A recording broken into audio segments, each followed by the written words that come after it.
Emily stood before the full-length mirror in the church's bridal waiting room, the pristine white wedding gown clinging tightly to her body like a bitter reminder of everything fake.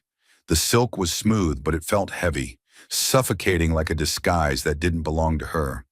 The overwhelming perfume from the bouquet of roses in her hands made her dizzy, her head spinning between the sickly sweet scent and the rising tide of fear.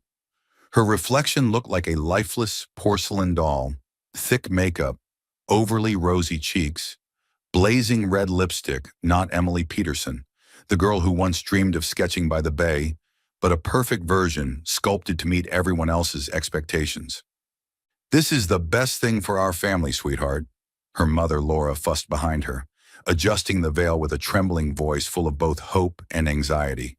She gently tugged a loose curl into place. "Lucas is the ideal man, the mayor's son, a bright future ahead. You'll have a stable life, everything you need. I know you're nervous, but it'll all be okay." Emily gave a weak nod, but inside everything was falling apart. Her mother, with graying hair and a tired smile, had always been the family optimist. She had sacrificed so much to raise Emily and her younger brother, working tirelessly in their father's small store. But today that optimism only deepened Emily's ache. She wanted to scream that what's best for the family shouldn't mean giving up her own happiness, but the words stuck in her throat, because Emily knew the truth behind this so-called ideal. Lucas Thompson, tall, hair slicked back, a flawless smile of 32 perfectly white teeth, was a living statue of success. The mayor's son, heir to the local political dynasty, with a beachside mansion and luxury cars. But every time he looked at her, a chill ran down her spine. Last week, at a supposedly intimate dinner in a high-end restaurant, he had pulled out a thick prenuptial agreement listing assets, obligations, and even sexual rights scheduled weekly, Wednesdays and Saturdays, like boardroom meetings. "We need to be clear, Emily," he'd said in a flat, emotionless voice. "I don't want any misunderstandings later." Then a small accident changed everything. While using the shared computer at her father's office, Emily had accidentally opened Lucas's email he'd forgotten to log out. The emails were like knives to her heart. Lucas was having an affair with his personal assistant, a much younger woman, and covering up a major political scandal, accepting bribes from construction contractors in exchange for city contracts. "Keep this quiet and we'll be fine," he had written to his mistress. Emily copied the messages to her phone, hands shaking, but she didn't dare tell anyone. How could she marry someone like that? A life built on lies where love was nothing more than a transaction? Now the organ music echoed from the main hall, a solemn melody, a reminder that time was running out. Guest business tycoons, politicians, even a few local celebrities were murmuring outside. "She's so lucky," someone whispered, dripping with envy. "Marrying Lucas Thompson? Every girl's dream." Emily nearly laughed bitterly. Lucky. She was about to walk into a gilded prison where everything was planned out, with no room for dreams of painting or personal freedom. Her heart pounded like a war drum. She was marrying for the sake of the family. Her father, Henry Peterson, a local businessman, desperately needed the mayor's support to save his company from bankruptcy after a failed real estate investment. He'd borrowed heavily, and the mayor, Lucas's father, had promised to intervene if the wedding went through. If she backed out, her father would lose everything, the company would collapse, and he might even face prison for financial fraud. She had pleaded with him, "Dad, I don't love him." But he only shook his head. "Love comes later, sweetheart. This is our chance to save the family." Laura had cried, "I don't want you to suffer, but we have no choice." But Lucas's secret was more than she could bear. It wasn't just infidelity, it was a full-blown deception. A life where she would be the future mayor's wife, forced to smile for the cameras and cover up her husband's scandals. "Are you ready, dear?" Laura asked, eyes glistening with tears. Emily nodded, but her hands clenched the bouquet so tightly that thorns pierced her skin. As her mother turned away to grab a tissue, Emily glanced around. The back door, the emergency exit she'd scouted last week, hidden behind curtains, was waiting. Tucked in a small pouch beneath her dress, she had everything she needed. A few $100s in savings, her favorite sketchbook, and her phone with all the evidence against Lucas. Her heart pounded wildly. She knew the consequences would be brutal. She'd lose her job at her father's company. Firing was inevitable. Enrage her family, and Lucas might even sue her for defamation. But the thought of living next to a liar made her breathless. "Mom, I need to use the restroom," she whispered, voice shaking. Laura nodded, preoccupied with her final touch-ups. Emily quietly opened the back door. The faint click sounded like freedom's whisper. She slipped off her glittering heels. They clacked loudly on the stone floor and stuffed them into her bag. She took a deep breath. The sea breeze drifted in from the nearby bay, bringing the salty scent of waves and a whisper of hope. "I'm sorry, Mom," she murmured, tears slipping down her cheeks. Then she ran, full speed. The gown fluttered behind her like a sail in the wind, the white fabric now streaked with dust. Her bare feet burned on the hot asphalt, but she didn't stop. The church bells rang behind her, one final warning, but Emily didn't look back. She darted through dark alleyways, avoiding the paparazzi lurking by the main gates. Her heart pounded so hard it felt like it might explode. Her breath came in ragged gasps. "What now?" she thought, dashing across a lush park where children played without a care. She had no clear plan, just the certainty that she had to run. Away from Lucas. Away from the contract. Away from the suffocating lie. The wind picked up, carrying the sea's scent stronger now. The bay shimmered under the late afternoon sun like a siren's call. This was the craziest decision she had ever made, but it was also the first time she felt truly free. Even if it meant losing everything, her job, her family's trust, and any certainty about the future. Emily kept running, unaware that fate was waiting at the next corner, a collision that would change everything. Emily burst out of the dark alley, her bare feet burning on the scorching asphalt, each step like needles stabbing into her skin. Sweat mixed with tears blurred her vision, but she didn't dare stop. The church bells still echoed faintly behind her, a distant alarm signaling that Lucas and the families had probably discovered her disappearance. Keep running, she told herself, heart pounding so violently it felt like it might shatter her chest. She didn't watch where she was going. Her only focus was to get as far away as possible from the church, from the cold-hearted prenup and Lucas's web of lies. The sea breeze blowing in from the nearby bay offered no comfort, unable to calm the rising fear in her chest. "What now?" Emily gasped, breathless. She had no real plan, just a small pouch hidden under her dress with some savings and her sketchbook, the last things that still felt like hers. Suddenly, wham! A loud, dull thud. Emily crashed straight into what felt like a wall, but it was a wall of flesh. A tall man carrying a paper coffee tray and a steaming box of pizza from a nearby diner. Not a complete stranger in that chaotic moment, she recognized him. Max, the chef who had catered her father's birthday party a year ago.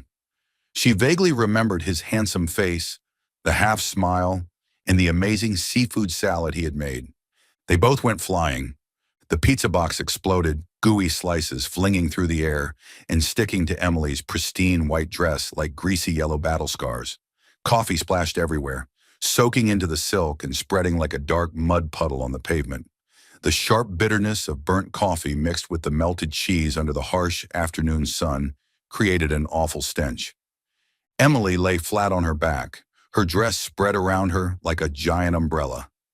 She tried to sit up without flashing the world, her face flushed red from embarrassment and pain. Her butt had slammed hard into the pavement. "Holy hell!" the guy Max swore, his voice low and gravelly but clearly annoyed.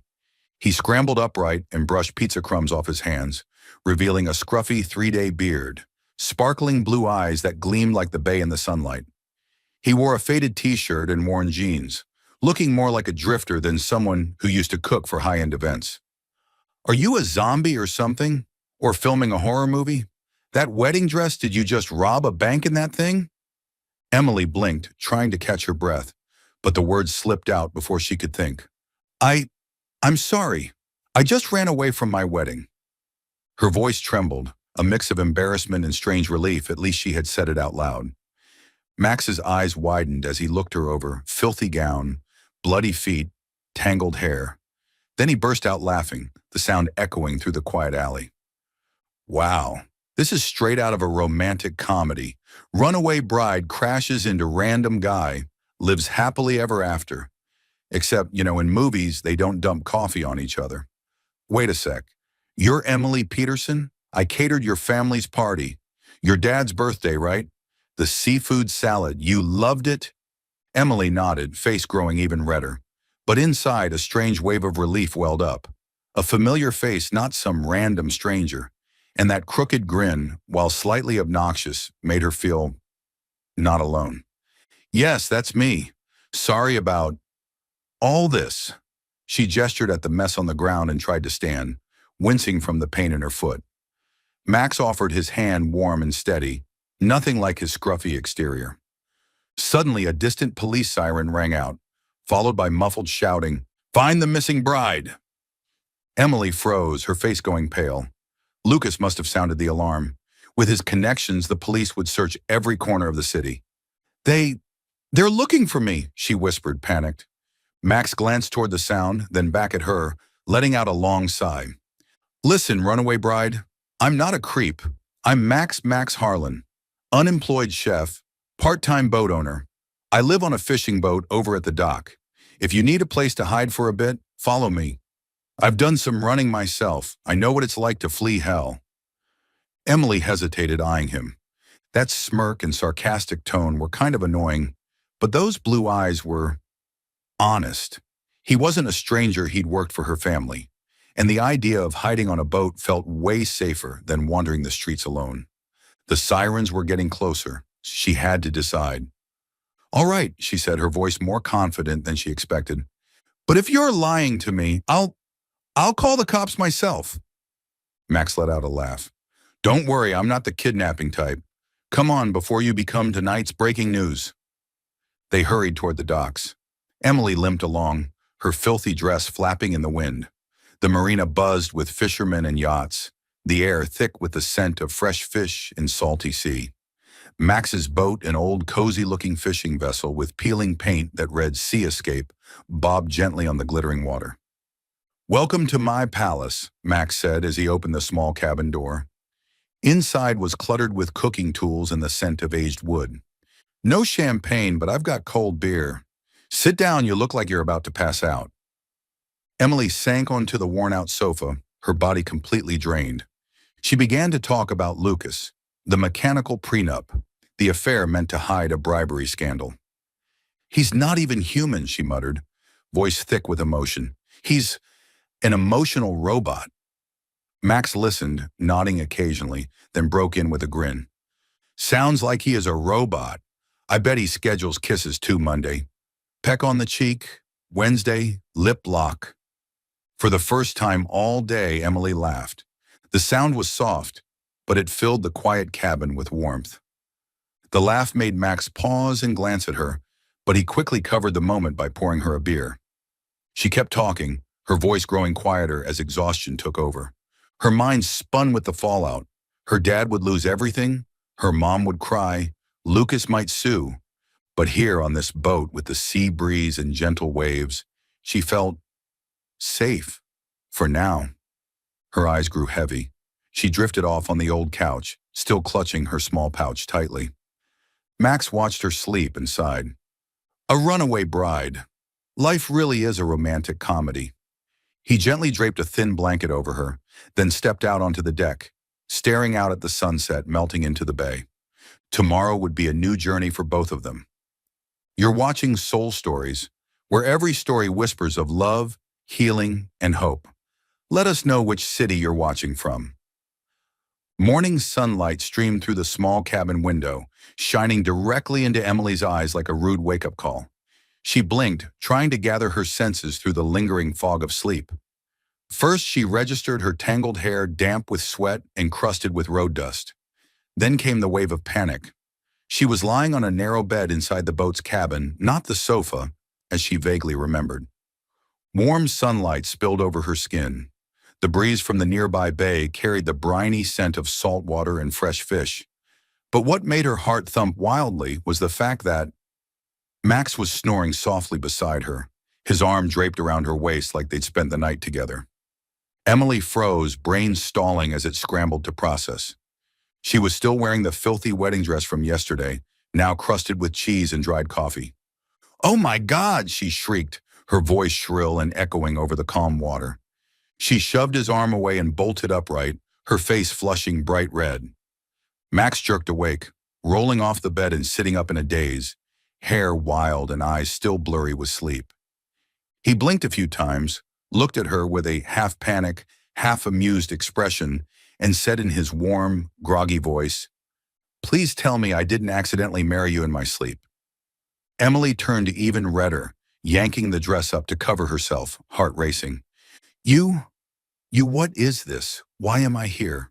Why were you your arm around my waist?" She pointed accusingly, voice shaking equal parts mortified and angry. Her mind reeled. What did he do?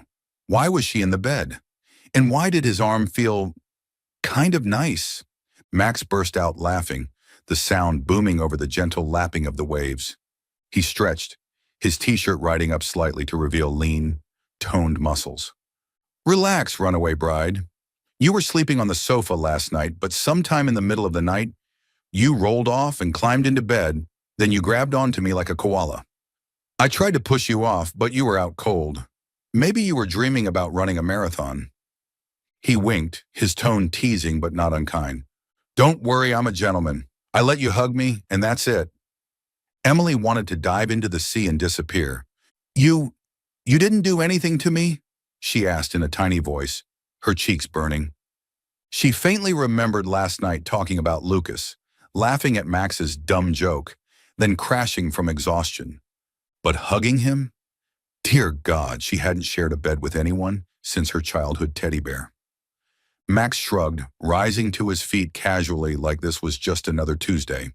"Swear on my chef's honor didn't touch a thing. You passed out after your emotional monologue, still soaked in coffee. I just threw a blanket over you and let you rest. The hugging part? That was all you." He grinned, then disappeared into the cabin. "I'll make coffee to make up for the trauma. And need a change of clothes? I've got a clean shirt somewhere." Emily sat there hugging her knees, trying to calm down. The smell of freshly brewed coffee wafted out from the cabin, mingling with the salty sea air, sharpening her senses. Max returned a minute later with 2 steaming mugs of coffee and a pale blue oversized men's shirt. "Here, wear this for now. Your dress looks like it was in a food fight with a trash can." Emily took it, blushing yet again, and ducked behind a curtain to change. The shirt was massive, smelled faintly of clean soap, and something unmistakably masculine. It felt strange, but warm. When she came out, they sat on the boat's deck, feet dangling over the sparkling bay. The scent of the sea mingled with fish from nearby boats. Seagulls squawked in the distance. Max sipped his coffee, voice more serious now. "Okay, bride on the run. Be honest. After last night, what's your plan? Lucas is probably combing the city looking for you." Emily sighed and looked out over the open water, the tiny waves whispering promises of freedom. "I don't know yet, but I can't go back. I can't live with someone like him, a liar." She told Max everything about the affair, the bribery, the cold-blooded prenup. Then she smiled faintly. "Tell me about your boat life." Max nodded, his blue eyes softening with understanding.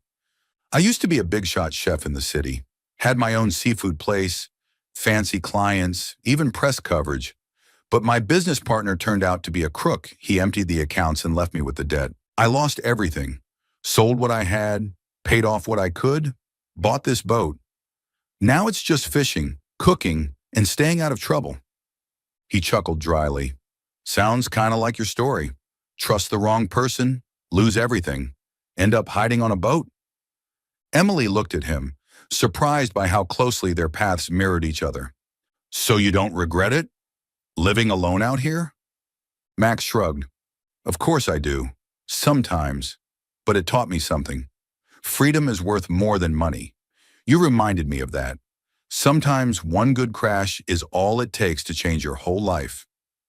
They both laughed this time, freely. The sound rippled across the quiet water. For the first time, Emily felt genuinely free, not running anymore, but beginning something new. Yes, consequences loomed. She'd lose her job, her family might cut ties, her father would be furious, and her mother would cry. "What am I supposed to do now?" she whispered. Max looked at her and said, "Finish your coffee, then we'll figure it out."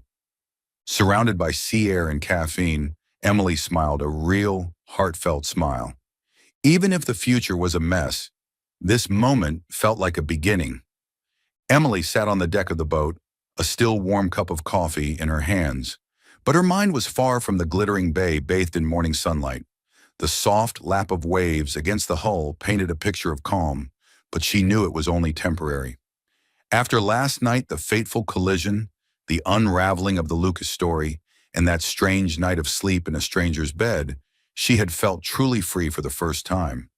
But that freedom was fragile, delicate like seafoam. Beside her, Max wore his usual crooked half-smile, as if he could read her thoughts. "What are you worrying about, runaway bride? Still mourning the dress covered in cheese?"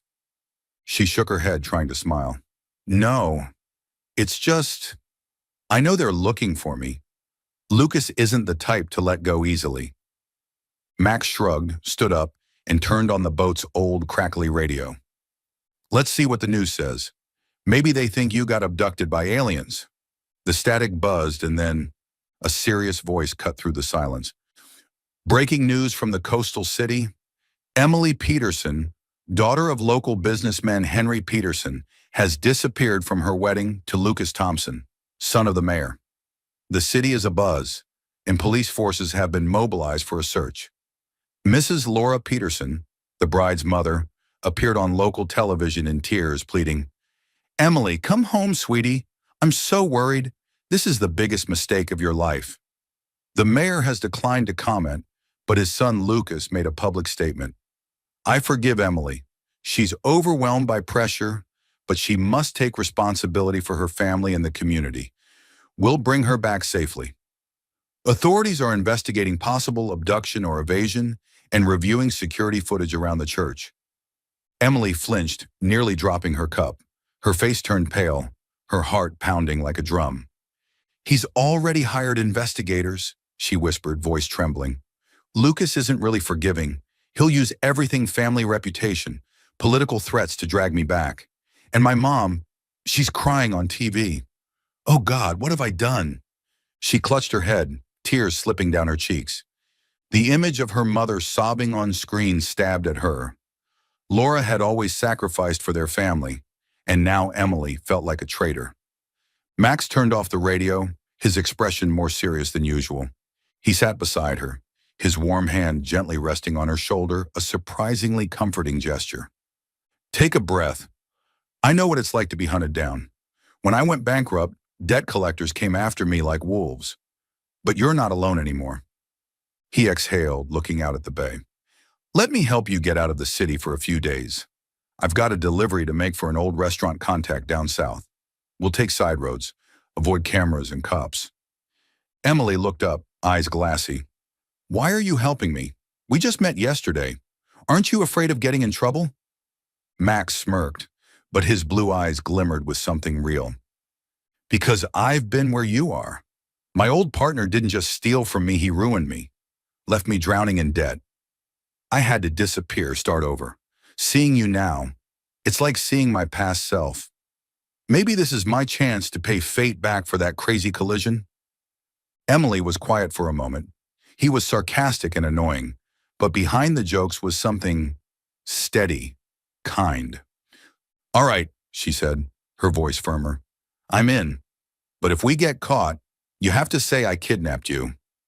Max laughed. "Deal. Now get ready, bride. We've got ourselves a real escape mission." They packed quickly. Max retrieved his beat-up orange van from a nearby lot, an old patched-up vehicle smelling of old coffee and engine grease, packed with cooking supplies. "This is Sea Escape 2.0, Max announced, swinging the door open. "Not as fancy as Lucas's limo, but it runs quiet and doesn't ask questions." Emily climbed in, now wearing his oversized shirt instead of the ruined gown, still feeling out of place.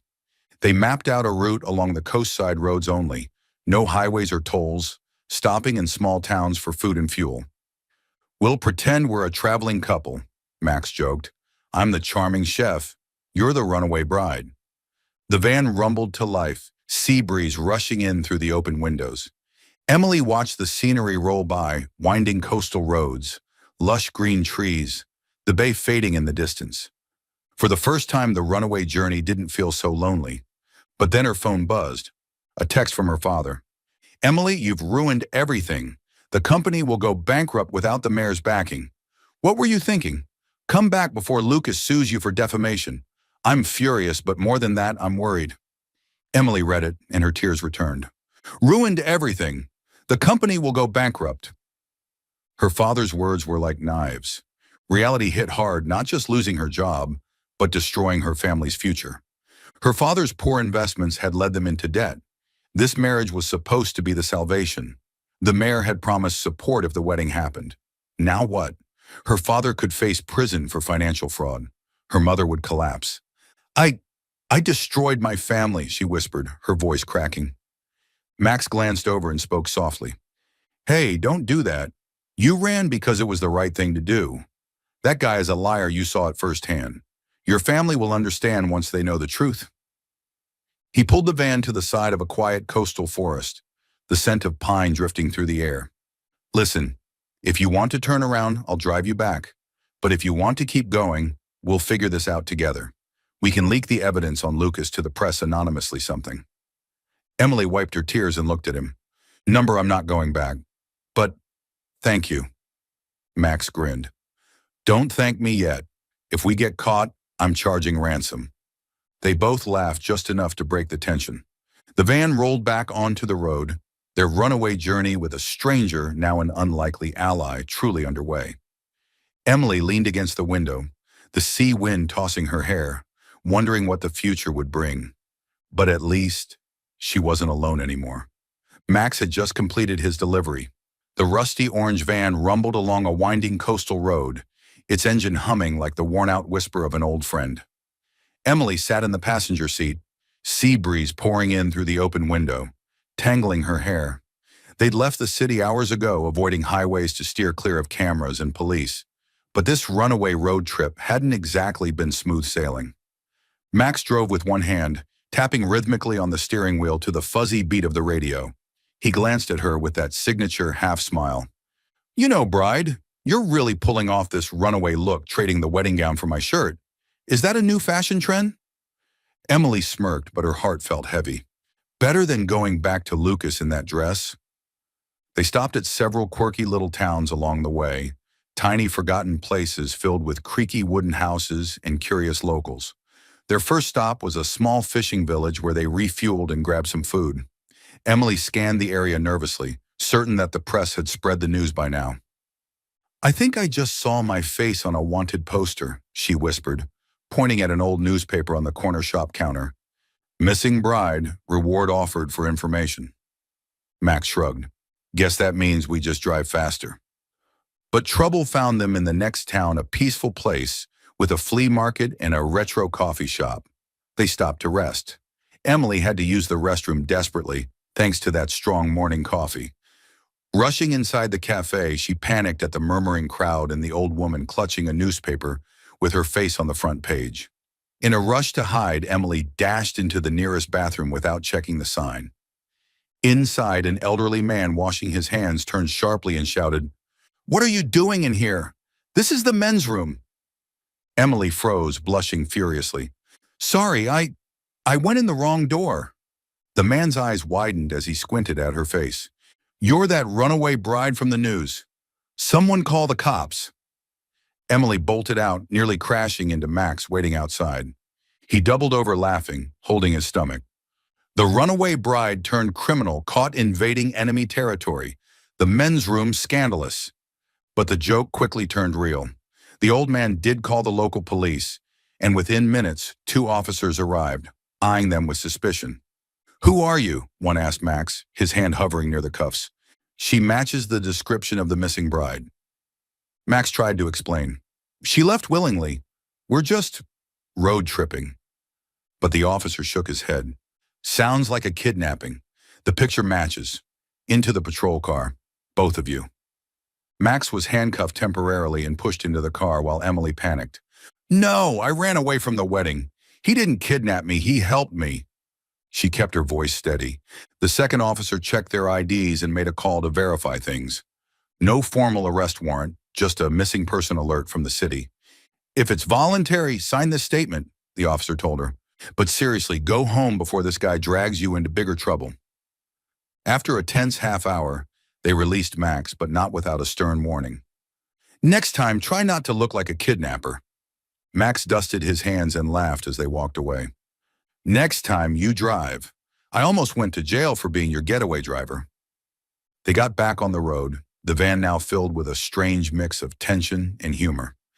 At the next oddball town with a local dolphin festival and a massive fish statue, they pulled over for lunch and a breather. Emily looked out the window, the sea breeze catching her hair. I used to dream of being a painter, you know, sketching by the bay, having an art show in Paris. But my family pushed me into business school. Then they pushed me into marrying Lucas to save my dad's company. Her voice was soft and her hand clutched her sketchbook tightly. Max nodded, gripping the steering wheel a little tighter. I get it. From famous chef to boat drifter. At least I learned how to live simply. They both chuckled, but then Emily sighed. But I've lost my job, no money. How do I even survive? Silence fell. The weight of reality returned, heavier than ever. Then she snapped, teasing, You drive like a turtle. If they're chasing us, we're doomed. They stopped for lunch under a pine tree along the coast. Max handed her a sandwich and said, as if answering the question she hadn't finished, Live simple, bride. Fish, cook, paint, who needs a mansion? I had it all once. Lost it all. Now I'm happier. Emily scowled. Easy for you to say, you don't have a family counting on you. But then she fell silent, realizing he wasn't entirely wrong. Her phone buzzed a call from her mother. Emily picked up, and Laura's voice came through, angry and tearful. Emily, you've cut us off. Your father is meeting with lawyers. Bankruptcy is certain. What were you thinking? Running away. Lucas said he might sue. Come home now. Emily hung up, fresh tears falling. She's furious. I've ruined everything. Max pulled over and wrapped an arm around her shoulders. This isn't your fault. Lucas lied. You ran for the right reasons. We'll figure something out. We can leak the scandal anonymously. Let the truth do the work. Emily wiped her tears and looked at him. Thanks, you're not as awful as you look. He laughed. Careful. Compliments might make me blush. They both chuckled. The van rumbled back onto the road. Their strange mistakes, awkward bathrooms, police mix-ups, unexpected confessions had become memories. And those memories were slowly pulling them closer. The escape continued, but Emily no longer felt like she was running alone. The rusty orange van came to a stop beside a secluded stretch of beach, where gentle waves lapped at the smooth white sand, and the air was thick with the scent of salt and wild grasses. After 2 days of driving, avoiding main roads to stay out of sight, the last quirky town was now behind them. Max cut the engine and flashed his trademark half-smile. Welcome to Nomad Resort, he said. No suites, no room service, just sand and starlight. Emily stepped out barefoot, her toes sinking into the warm sand, the sea breeze tossing her hair wildly. It looks like paradise, she whispered, forgetting, just for a moment, about Lucas, lawsuits, and her crumbling family. For the next few days, they lived like true nomads with no plan, no schedule, only the rhythm of waves and the sun above. By day, Max borrowed a small boat from a local fisherman and caught fresh fish, then grilled them over a beach campfire. The smell of charred wood and sizzling fish drifted through the salty air. Better than Michelin? He teased, handing Emily a perfectly golden piece of fish, his eyes twinkling in the late afternoon sun. He cooked like a true chef, adding wild herbs, foraging local greens for salad, even transforming the sand into a dining table with an old checkered cloth from the van. Emily, for the first time in years, began to draw again. She sat on the sand, sketchbook open in her lap, capturing the shimmering sea, distant fishing boats, and Max's face when he smiled. I used to dream of doing this every day, she said softly, pencil gliding across the paper. Max peered over her shoulder. It's beautiful. You've got real talent.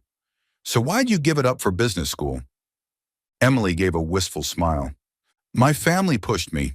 Dad said art wouldn't pay the bills. But here, surrounded by sea breeze and old ballads playing from the van's scratchy radio, dancing clumsily on the beach by firelight, she felt truly free. They slept under the stars, wrapped in blankets pulled from the van, the sky glittering above them. At night, the soft hush of waves was their lullaby. Max kept a respectful distance, but his warmth was always near something Emily was beginning to get used to. Slowly, silently, they both realized these were the best days of their lives. No scandal, no pressure, just simplicity, laughter, and freedom. I've never felt this happy, Emily whispered one night, lying on her back watching the constellations. Max turned to her. Me neither, he replied. One afternoon, while Max grilled fish and Emily sketched nearby, he grinned and teased as usual. If you stay here much longer, I might just marry you for real. Beach wedding, seagulls as bridesmaids, dolphins as guests. Emily laughed, but her heart skipped. That lopsided grin, those ocean blue eyes. You're joking, right? I'm a runaway bride, hardly wife material. Max winked. Exactly why I like you. But that night, the piece cracked. As they sat by the fire, the smoky scent mingling with leftover grilled fish, Emily received a message from her younger brother. Sis, Dad's meeting with the lawyer. Bankruptcy's inevitable. Mom's been crying nonstop. Please come home. Emily curled into herself, hugging her knees. I'm scared for my dad, she said, her voice trembling. If I go back, maybe I can still save everything. This life is wonderful, but it's not real. I can't run forever. Max frowned, his tone turning serious. Real? You think going back to that lying bastard is real? Lucas's scandal is going to blow up, and if you're by his side, it'll take you down too. Let me show you what real looks like. You send that evidence to the press. Let the world see who he really is. Don't sacrifice yourself for someone else's mess. Emily snapped, her voice tight. That's easy for you to say. You don't have a family to save. My dad could go to prison. Max exhaled slowly. I don't have a family because they abandoned me after my bankruptcy. But you have me now. We'll figure it out. Together. The air grew heavy, the fire crackling between them. But then Emily gave a small, bitter laugh. You might be right. Thanks for teaching me how to face things. Max looked at her gently. You lightened something in me, Emily. After all these years of loneliness, meeting you gave me a reason to feel alive again. The romance bloomed quietly between them. Max stood and offered his hand. Dance with me? She hesitated, then took it. His arm slipped around her waist, sending her heart racing. They swayed by the fire under a starlit sky. No words, just the soft song of waves around them. They both knew these strange, peaceful days were the most beautiful they'd ever had. But they also knew it couldn't last forever. Soon reality would return. Lucas, her family, and a decision that could change everything. The strangely peaceful days on the quiet beach had stretched on like a beautiful dream, but Emily knew reality was never far behind. That night, after a dinner of grilled fish by the fire, its smoky aroma still lingering in the salty air, she and Max sat stargazing, the rhythmic sound of waves lulling them into comfort. The sea breeze tugged gently at Emily's hair as Max cracked jokes about his early chef days. She laughed freely, her heart fluttering every time he looked at her. Then Max stood.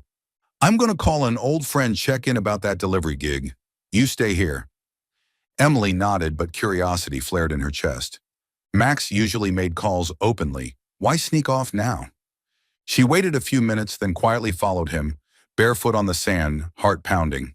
Behind a large rock, she caught the low murmur of his voice, carried by the breeze that smelled faintly of damp seaweed. Yeah, she's the runaway bride, that's right. I can't keep her here forever. I need to figure something out before things get more complicated. Emily's heart seized. Keep her here forever? It sounded like he was planning to turn her in. She staggered back, tears burning at the corners of her eyes. No, it can't be. Max had told her about being betrayed by a business partner, about losing everything. How could he do the same to her? But his words echoed too clearly. Max returned to the fire soon after, looking slightly tense. All done. There's a small hiccup with the delivery time-sensitive stuff. I've got to take care of it soon. Emily forced her voice to stay neutral. What kind of hiccup? You were gone a while. Is it serious? Max shrugged, sitting beside her again. Not really, it's just... The goods can't sit around too long. I have to deal with it quickly. Can't keep them too long. Can't keep them too long. The words cut deeper now. Was he talking about her? Emily's mind raced. Maybe Max had been in contact with Lucas. Maybe he was tired of hiding her. Maybe Lucas had offered money. Those flirty comments, I might marry you for real. Were they just part of the act? I'm a burden, she thought, her eyes stinging with tears. A wave of misunderstanding rose crashing over the fragile trust she had built. Emily believed Max was working with Lucas, that he planned to resolve her return her to the man she'd run from. Her chest tightened. The connection between them, the warmth she had begun to trust it all, shattered. She made her decision. Emily would leave. Tonight. No confrontation. She didn't want to give him a chance to talk her down or worse, stop her.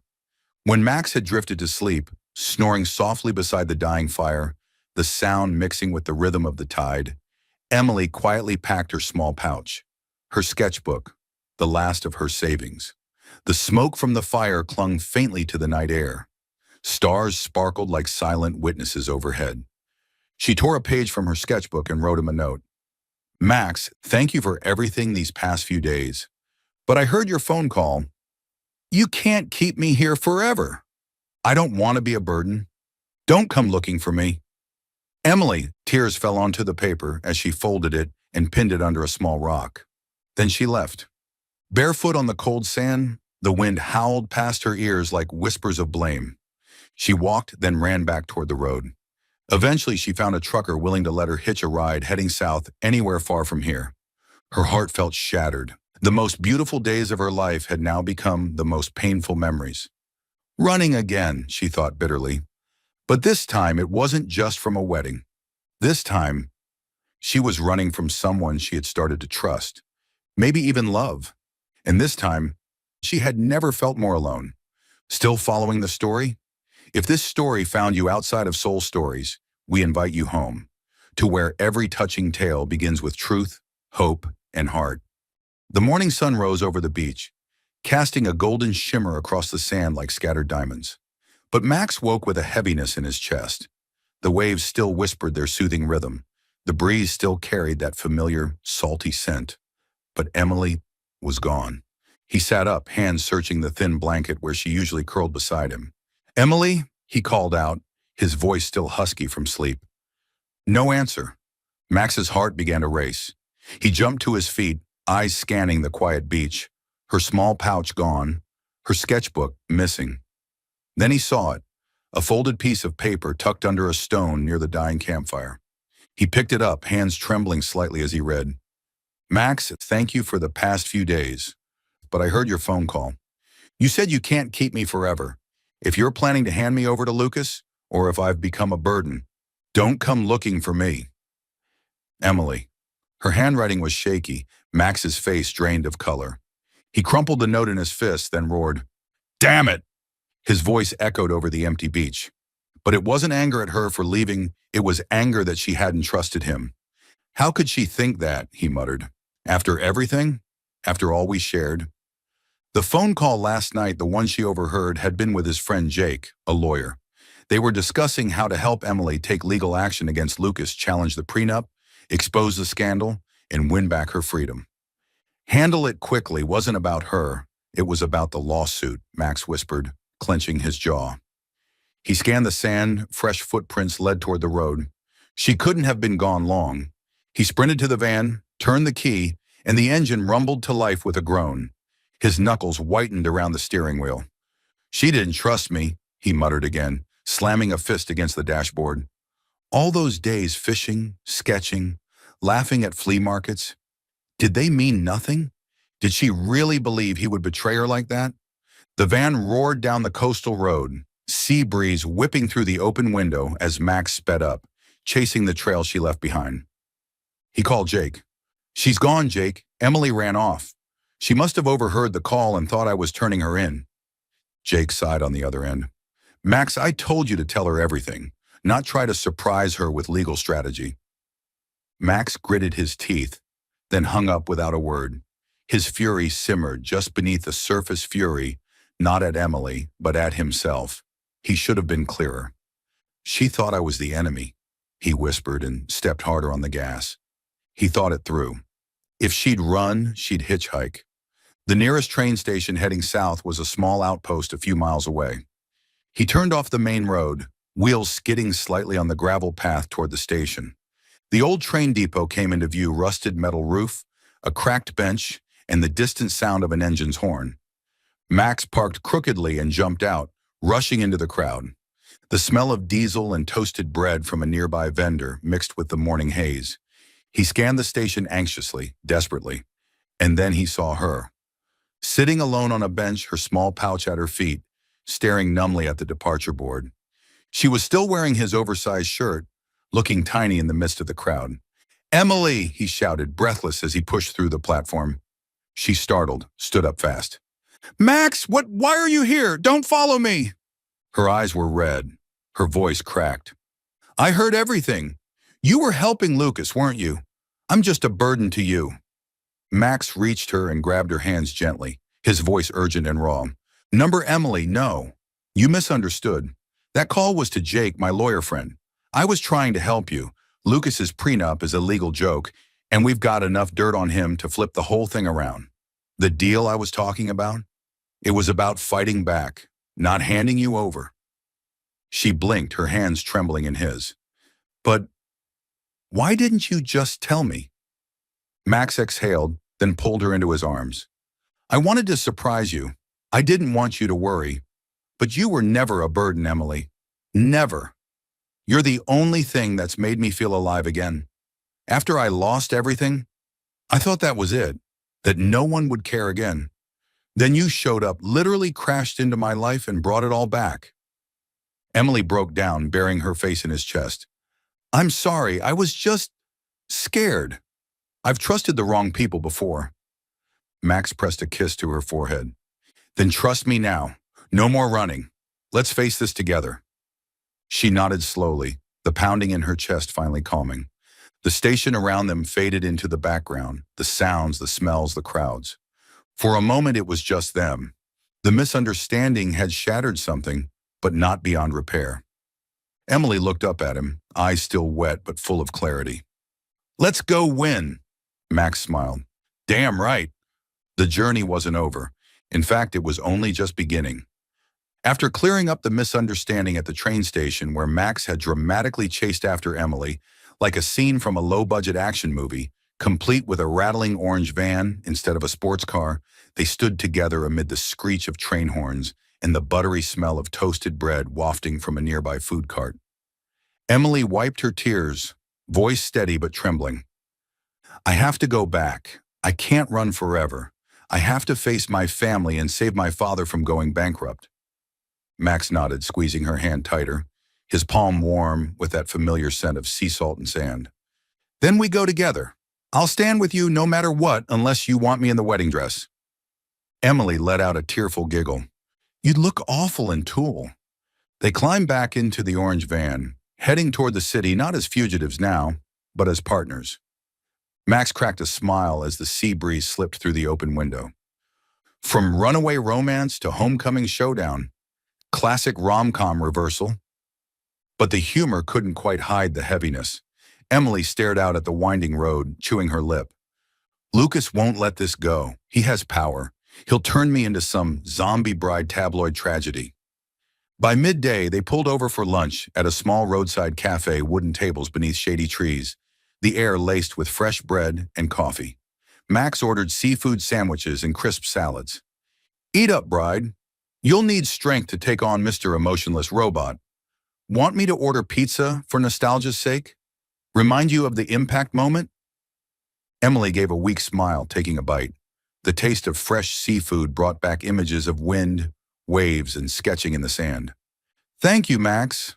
Without you, I'd probably still be sprinting down some highway in a wedding dress covered in melted cheese. But the peace didn't last. A sleek, black limousine screeched into the parking lot, dust flying dramatically like a scene from a soap opera. Out stepped Lucas Thompson, tall, smug, and polished to a plastic shine in his perfectly tailored gray suit. His hair was gelled within an inch of its life, his fake smile already prepped for the cameras. Beside him, his lawyer, a thin, hawk-nosed man with gold-rimmed glasses and a briefcase thicker than a law textbook. Behind them, a swarm of reporters with flashing cameras and thrusting microphones. The air shifted. The cafe patrons fell silent, the scent of coffee now muddled by the cloying stench of Lucas's cologne. "Emily," Lucas announced theatrically, striding forward like he was giving a campaign speech. "You scared us all. Your mother's been in tears, your father's in crisis meetings, but I forgive you. Come back. Just apologize to the press, say you panicked under pressure, and everything will return to plan. We'll move forward like we were supposed to. I promise not to schedule kisses anymore. Well, not all of them." He gave a smug chuckle. His eyes, however, were ice. Emily stood trembling but firm, her hand gripping the edge of the wooden table. "No, Lucas, I'm not coming back. I know about the affair, the bribery scandal. I choose freedom." The lawyer stepped forward, tone clinical. "Miss Peterson, under the terms of your prenuptial contract, your public exit has damaged my client's reputation. We're prepared to file for compensation, loss of image, wedding costs. However, if you apologize now, we will consider it a standard runaway bride incident and move on." Reporters shoved microphones in her face. "Is it true, Emily? Did you run away because of Lucas's bribery scandal?" Emily's voice rang out, clear and resolute. "No, I'm not going back. He lied to me, over and over." Lucas's smile faded. He stepped closer, lowering his voice. "You don't get it, do you? If I don't step in, your father's going to prison. That dumb investment of his, fraud, embezzlement, without me, your whole family goes down. So maybe say thank you and smile for the cameras." Emily faltered, heart pounding. Her mind flashed to her father Henry, worn out, desperate, her mother crying, her brother's anxious messages. Could she really risk everything? But then, Max stepped forward, placing himself firmly between her and Lucas. "She's not going with you. Emily is my fiancée." His arm wrapped protectively around her waist, voice unwavering. "And I will protect her. We have proof you coerced her about the prenup, about the scandal. Walk away, Lucas, before the reporters find out what kind of intervention you're really offering." Lucas's jaw clenched, his face flushing red. "Who the hell do you think you are?" The lawyer cut in, voice sharp. "This is harassment. We'll sue you next. Chef turned criminal will be quite the headline." Reporters went wild, cameras flashing, microphones flying. Max just smirked. "Former chef, part-time boat captain, full-time man who doesn't make romantic schedules. I don't need contracts or influence to keep Emily. She chose me, willingly." Emily looked up at him, tears in her eyes but smiling, gripping his hand tightly as she tried not to laugh at the jab. Lucas turned beet red, practically hissing. "You'll regret this. Emily, think about it. Your father will go to jail. And him? He's a homeless boat bum with a van that can't go uphill." He spun on his heel, stormed back to the limo with his lawyer in tow. The car revved and peeled off, kicking up dust as reporters chased after it, shouting questions. Emily turned into Max's arms, tears flowing again, but this time she was smiling through them. "Thank you. I almost cracked. And that wedding schedule joke? Genius." Max kissed her forehead and whispered, "We're in this together, remember? We'll figure out how to help your dad and maybe get a new van so I look more like a proper fiancé." They climbed back into the van. The road home still lay ahead, and the real battle with Lucas's threats, legal ultimatums, and long-buried secrets was just beginning. But Emily wasn't afraid anymore. She had Max, and a sharp tongue, a fierce heart, and just enough sarcasm to survive. Emily and Max returned to the city at dusk, the sun setting behind the towering buildings. The scent of salt and freedom was quickly replaced by exhaust fumes and cold concrete. Max's beat-up orange van rolled to a stop in front of her childhood home, a once proud villa by the bay, now somber and silent. Pale yellow light glowed faintly through the windows, like a fading memory. Emily drew a deep breath, gripping Max's hand tightly. I'm scared, but I have to face this. Max kissed her hand softly. I'm with you. No matter what, unless you want me to wear the wedding dress instead. She laughed through the anxiety. You'd look terrible in tulle. Emily entered the house alone. Max stayed in the van, not wanting to complicate things. Her mother, Laura, opened the door, eyes swollen from crying. You're home, she sobbed, hugging Emily tight. I was so worried. Your father, he's not doing well. Inside the dim living room, her father sat on the worn sofa, glass of whiskey in hand. His face was pale, hollow. Emily, what did you do? He asked hoarsely. The company, it's gone. The mayor pulled his support. We're drowning in debt. Emily knelt beside him, her tears flowing freely. I'm sorry, Dad, but Lucas, he lied. I couldn't marry him. Henry shook his head slowly. But now what? I could face jail time for financial fraud. That bad investment, it's ruined us. Can you fix it? Emily lay awake that night, caught in a storm of guilt and memory. Freedom or family? The days on the beach painting, laughing, Max's warmth felt so far away. But her father might go to prison. Her mother cried. Her brother was scared. What am I supposed to choose? She whispered to herself. Outside, Max sat in the dark van, calling Jake, the lawyer who had been helping from the start. What have you got? Max asked, voice low. Jake replied, We've got everything. Lucas set it up. He orchestrated that bad investment to trap Henry, then used it to pressure Emily into marrying him so he could take over the company. We have emails, money transfers. He used his assistant to launder funds. Plus, we've confirmed bribery charges. Forward this to the police, and Lucas is done. Max's grip tightened on the phone. Thanks. It's time. He texted Emily, Meet me tomorrow morning. We have what we need to save your dad. But she didn't see it. She was still battling her heart. The next morning, Jake called with a warning. Lucas is forcing Emily to speak publicly. He's staging a press conference, wants her to apologize and save his reputation. If she refuses, he'll leak Henry's alleged fraud to the media and let the law destroy him. Max floored the gas pedal, tearing through the streets toward City Square. The plaza was packed, reporters, flashing cameras, microphones everywhere. Emily stood on a stage, pale and trembling, gripping the mic with both hands. The smell of car exhaust mixed with the faint sweetness of nearby park flowers. Earlier that morning, she'd spoken with her mother in private. Laura had cried, holding her tightly. I regret forcing you. I was forced to marry your father for money. I lived pretending all my life. But now, it's your choice. I'll stand by you, no matter what happens. Emily had clung to her mother. Thank you. I know what I have to do now. On stage, cameras flared like fireworks. Emily took a deep breath. I'm sorry. For ever believing I had to live by anyone else's expectations, she said, voice trembling but clear. Today, I choose freedom. I will not marry Lucas Thompson. He is a liar and a manipulator. Gasps erupted. Reporters shouted, Do you have proof? Is this about the bribery allegations? Lucas, visibly shaken, surged forward. She's lying. She's confused. But then Max emerged from the crowd, calm and steady, a folder in hand. He handed it to police officers waiting at the edge of the square. These are the documents, emails, and transactions. Lucas manipulated Henry Peterson into a bad investment to bankrupt him. He used a forced marriage as a cover, and here's proof of the bribes. Chaos exploded. Officers stormed the stage, flashing badges. Lucas Thompson, you are under arrest for fraud, coercion, and bribery. Lucas's face twisted in shock. No, this is a mistake. You can't do this. Handcuffed, he was dragged off as reporters swarmed, shouting questions.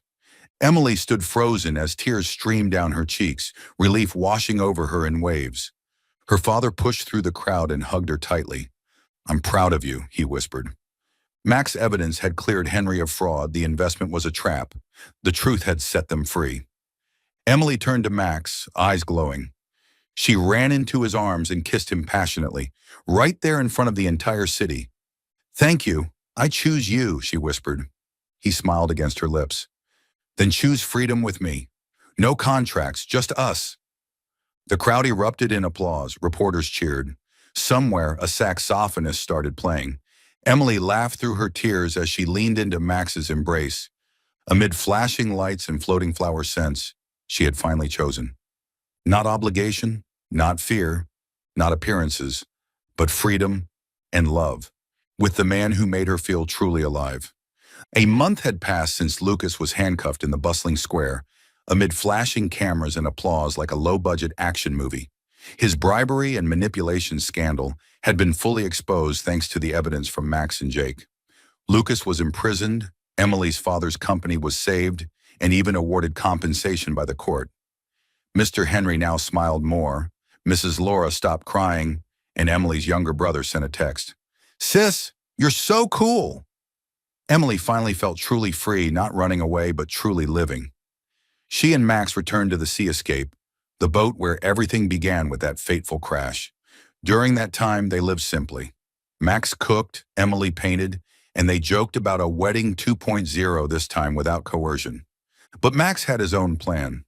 One evening at sunset, when the sun turned the bay a fiery orange and the sea breeze carried the salty scent of the ocean mixed with wildflowers, he got down on one knee on the deck, holding a simple ring made from a seashell he'd found on the beach. "Emily," he said in his warm, teasing voice, "I once lost everything, my restaurant, my money, my trust in people. But meeting you, I found something far more precious. A runaway bride whose smile makes all my tiredness vanish. Will you marry me? No contracts, only love, and more runaway adventures together." Emily laughed out loud, tears streaming down her face from joy. "Absolutely, you crazy chef. I accept this time. I won't run away. Unless you run with me." They shared a passionate kiss as the waves applauded. Max whispered, "But I have a surprise. The wedding is tomorrow, right here on this boat. Be ready." Emily's eyes widened. "Tomorrow? Are you insane? Where are the guests?" Max winked. "It's a secret, but I promise, it'll be quirky and fun." The next morning, the Sea Escape was decked out simply yet warmly. String lights borrowed from a nearby bar wound around the railing, wildflowers from the local market scattered across the deck, and a small wooden table held toasted bread and fruit. The morning breeze carried the salty aroma of the sea and the scent of freshly brewed coffee from Max's thermos. Emily wore a simple white dress she'd hastily bought in town, not as grand as before, but she felt more beautiful than ever. "Ready, bride?" Max asked, clean white shirt ironed and his scruffy beard neatly trimmed. The guests began arriving, not VIPs, but the quirky folks they'd encountered on their journey, plus Emily's family.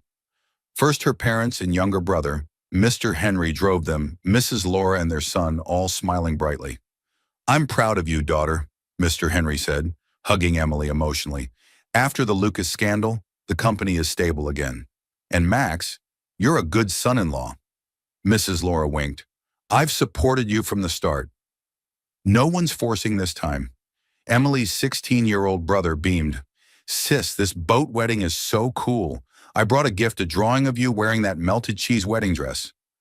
Then came the quirky guests. The fish shop owner from their first fishing village, carrying a basket of fresh fish. "Congrats! This fish is your wedding gift, Grillet, and it's Michelin level, better than any fancy wedding." He grinned, his yellowed teeth shining in the sunlight. The elderly woman who sold bread at the market climbed aboard with her cane. "Beautiful bride, I brought toasted bread, eat up, so you have energy to run away again if needed. But this time, bring the groom."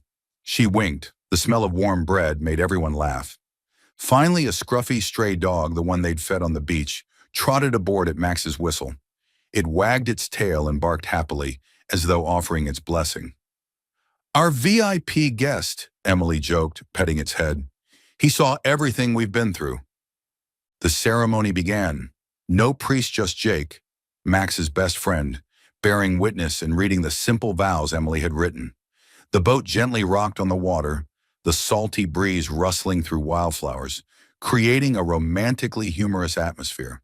The handful of guests applauded the fish shop owner, whistled, the elderly lady chuckled, the dog barked joyfully, and Emily's brother shouted, "Kiss! Kiss!" Max looked into Emily's eyes, his blue gaze radiant. "Emily, I lost everything once my restaurant, my money, my trust. But this time, after meeting you, I've won everything. You are freedom, you are joy, you are my everything." Emily laughed, tears of happiness spilling down her cheeks as she clutched his hand. "Max, I skipped one wedding to find a wedding worth living, and it's with you.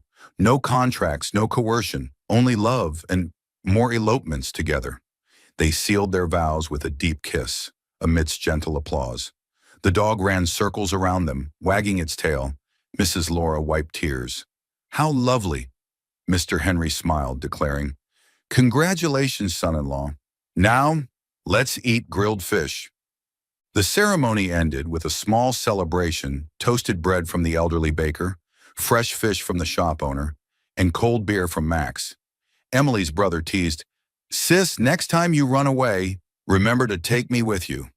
Everyone laughed. Laughter mingled with the murmur of the sea. As guests departed, the dog following the baker, the fish shop owner carrying his basket, Emily and Max sat together on the deck, watching a crimson sunset over the bay. "Husband dear," Emily teased, "you ready for our new life?" Max smiled, pulling her close. "Ready, but next time you run away, bring me along." They laughed together, their laughter blending with the sound of lapping waves, the surprise wedding on the boat where everything began, and officially ended with true love. Early morning on the sea escape, Emily stood at the bow of the boat, sketchbook open, pencil gliding swiftly as she captured the fiery sunrise, turning the bay a brilliant orange. The sea breeze carried the salty scent of ocean and fresh fish from the nearby market, her hair dancing lightly like a whisper of freedom. A month had passed since their surprise wedding, and their life was simple but full of joy. Not a luxurious mansion, just a small boat and love. Emily painted everyday waves, boats, and Max with his signature smirk. "You made me way too handsome," he once joked, kissing her cheek. Max had reopened a restaurant, but just a small seaside diner called Escape Kitchen, with outdoor wooden tables and a simple menu: grilled fish, fresh salads, and runaway coffee. He manned the open kitchen, the spicy aroma wafting through the air as he stirred his signature dish, Reunion Curry, a seafood curry made with nostalgic ingredients. A dash of melted cheese for the sticky dress memory, and bitter coffee, their crash encounter. "This one's for you," he called from the kitchen, voice warm and playful. "Hot curry like our love, spicy but sweet in the end." Emily laughed, set her sketchbook down, and walked into the cafe, which was now their second home, with a sparkling bay view. Their regulars, the fish shop owner and the old bread lady, sat laughing together. "So, bride, what are you drawing today?" the fish man asked. Emily winked. "My husband. He's hottest when he's cooking." Max blushed, handing her the curry. "Eat before it gets cold. And check your email, something came in from that city gallery." Emily opened her old laptop on the wooden table, heart pounding. An email from a prestigious gallery. "Dear Emily Harlan," her new married name, "we were impressed by your Runaway to Freedom collection. We would love to feature your work in next month's exhibition theme, Journeys of Love. Congratulations." Emily screamed with joy, jumping to her feet. "Max, they want to showcase my art. A real exhibition." Max rushed from the kitchen, swept her up, and spun her around in the cafe. "I knew it. You're so talented. Now you're a famous artist, and I'm just the chef married to a star." The customers clapped. The fish shop owner whistled. "Congrats! Free fish today." The old lady chuckled. "Told you runaway brides always land on their feet." The scruffy dog, now the cafe's official pet, ran in circles, barking happily. Emily beamed, happy tears glistening. "Thank you, everyone. And you. You're the reason I started painting again." Max kissed her softly, whispering, "Please don't run away again. I've only got one boat in this tiny cafe." Emily laughed, hugging him tighter. "If I run, I'm taking you with me. Let's run away into Paris for that art exhibit." They burst out laughing, their laughter mingling with the sound of crashing waves and sizzling curry. The little seaside cafe buzzed with life, not just for the food, but for the story of the runaway bride and her rescue chef. Each morning, Emily sketched at the bow of the boat. Each evening, Max cooked up something new. Their life filled with love, humor, and freedom was now sailing straight into a brilliant sunrise, where every dream felt possible.